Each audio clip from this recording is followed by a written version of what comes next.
ምህረት በፈለገ ዮርዳኖስ በመጥምቁ ዮሐንስ እጅ በዮርዳኖስ ባህር የተጠመቀበትን ዕለት የሚያስታውሰው ኤጲፋኒ በመባል የሚታወቀው ደማቅ በዓል ነው። በመገለጥ መታየት ማለት ነው። የኢየሱስ ክርስቶስ ጥምቀት ታሪክ የሚገኘው በማቴዎስ ወንጌል ምዕራፍ 3 ቁጥር 13 እስከ 17 ውስጥ ነው። የጥምቀት በዓል በተለያዩ የዓለም ሀገራት እንደየሀገሩና በዓሉ ክንዋኔ የሚለያይ ቢሆንም በዋነኝነት ግን በሁለት አይነት መልኩ ይከበራል።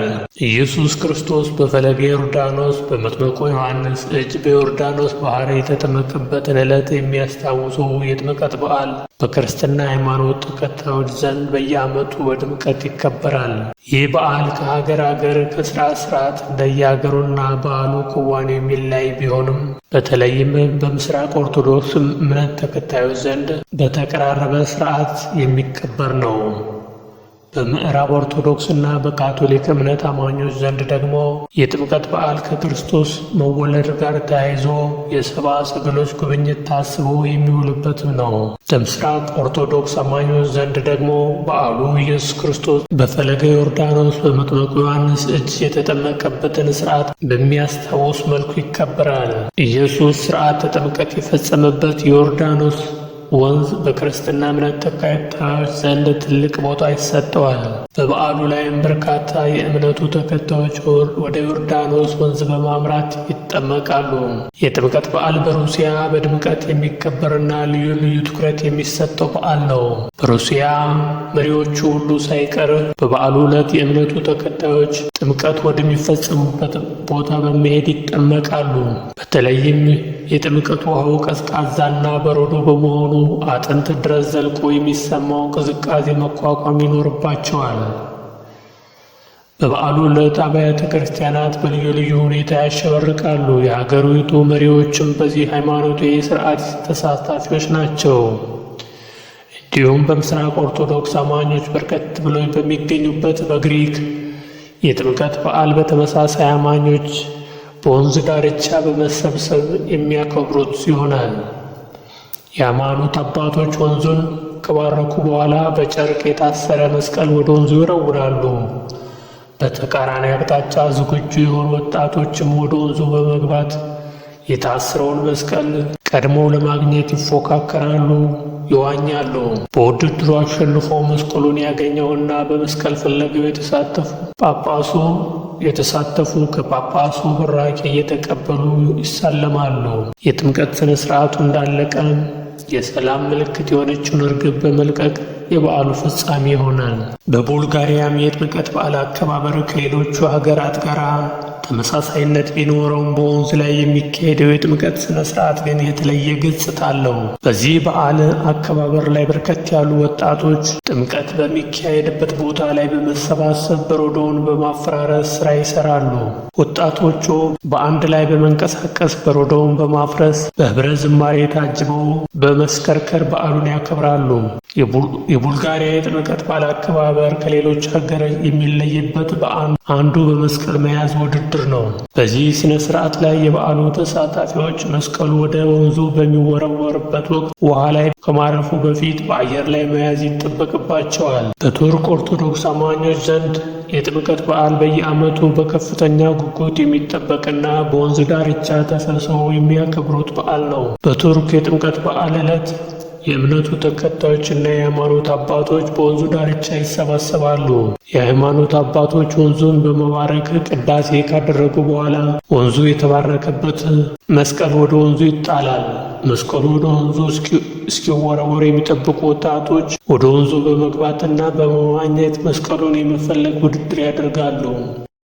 በአገራችን ጥር 10 ቀን በከተራ በገጠር ወራጅ ውሃ የሚከበርበት ታቦታት ከአብያተ ክርስቲያናቱ በዓሉ ወደሚከበርበት ቦታ በምዕመናን ታጅበው እየዘመሩ ይሄዳሉ። ከዚያም በየተዘጋጀው ድንኳን እንዲያርፉ ተደርጎ ሌሊቱን እዛው ያሳልፋሉ። በከተሞች ግን ሰው ሰራሽ ግድብ ይሰራል።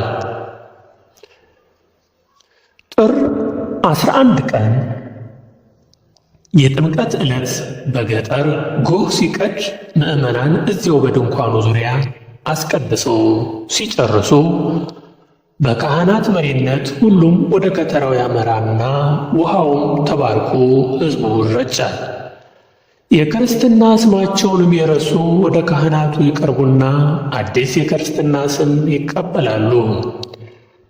ተጠምቀ ሰማያዊ በዕደ መሬታዊ፣ ሰማያዊው በመሬታዊ እጅ ተጠመቀ የሚለው የዕለቱ ቀለም በሊቃውንቱ አንደበት በያሬዳዊ ዜማ ጎልቶ ይሰማል። በዚህ ሥነ ሥርዓት በኋላ በመቋሚያ በከበሮና በጽናጽል በሚታጀብ ሃይማኖታዊ ዝማሬና በሕዝባዊ ዘፈን ወንዱ በሆታ ሴቱ በእልልታ ካህኑ በሃሌታ ታቦተ ሕጉን አጅበው እንደያመጣጣቸው ወደየቤተ ክርስቲያናቸው ይመለሳሉ። በየዓመቱ በመላ ኢትዮጵያ የሚከበረው የጥምቀት በዓል ታቦታት ከመንበራቸው ወጥተው በየጥምቀቱ ባሕር የሚከበሩ በመሆናቸው አገሬውን ብቻ ሳይሆን ዓለም አቀፋዊ መስህብ በመፍጠሩ ቱሪስቱን መሳቡ አልቀረም። ጥቁርና ነጭ፣ ቀይና ቢጫ የዓለም ዘር ከአዲስ አበባ እስከ ላሊበላ ከአክሱም እስከ ጎንደር በሁሉም ስፍራዎች በዚሁ አይነት ደምቆ ይከበራል። የምዕመናኑም ሆነ የካህናትና የዲያቆናት አለባበስ ፍጹም በሚማርክ ባህላዊ አልባሳት የተዋበ በመሆኑ ከውጭም ሆነ ከአገር ውስጥ ለሚመጡ ጎብኚዎች ሁሉ ሁልጊዜ አዲስ ነው። ሊቃውንቱ እንደሚናገሩት ዘመነ አስተርእዮ የሚባለው ከጥር 11 ቀን ጀምሮ እስከ ጾመ ነነዌ ወይም ጥር 17 ቀን ያለው ጊዜ ነው። በዚህ ጊዜ ውስጥ አምላክ ሰው ሆኖ በሥጋ መገለጡ በዮርዳኖስ በተጠመቀ ጊዜ የአንድነትና የሦስትነት ምስጢርን መታወቁ በቃና ዘገሊላ በተደረገው ሰርግ ላይ የመጀመሪያው ተአምር በመፈጸሙ አምላካዊ ኃይሉ መገለጡ እየታሰበ ምስጋና ይቀርባል። ይህ እውነት ኢትዮጵያ ብሂልን ከባህል ጋር አዛምዳ ከሌላው የክርስቲያን ዓለም በተለየ አከባበር በዓሉን በማክበሯ አያሌ የውጭ ዜጎችን ለመሳብ አስችሏታል።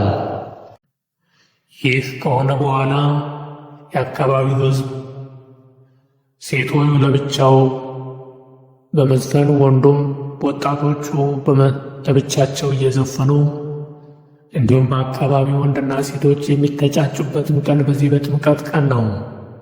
ይህ በዓል ከጥምቀትነቱ አልፎ ለመላው የኢትዮጵያ የክርስትና እምነት ተከታዮች የሰርግ የመተጫጨት ጊዜያቸው ነው። አዳም ያጠፋውን ልጅነት ሊያስመልስ በ30 ዘመን ተጠመቀ ኢየሱስ። እርሱ አምላክ ሲሆን ፈጥሮ የሚገዛ ወረደ ወደ ምድር እንዲሆነን ቤዛ። ሰማያዊ ሰማያዊ ሰማያዊ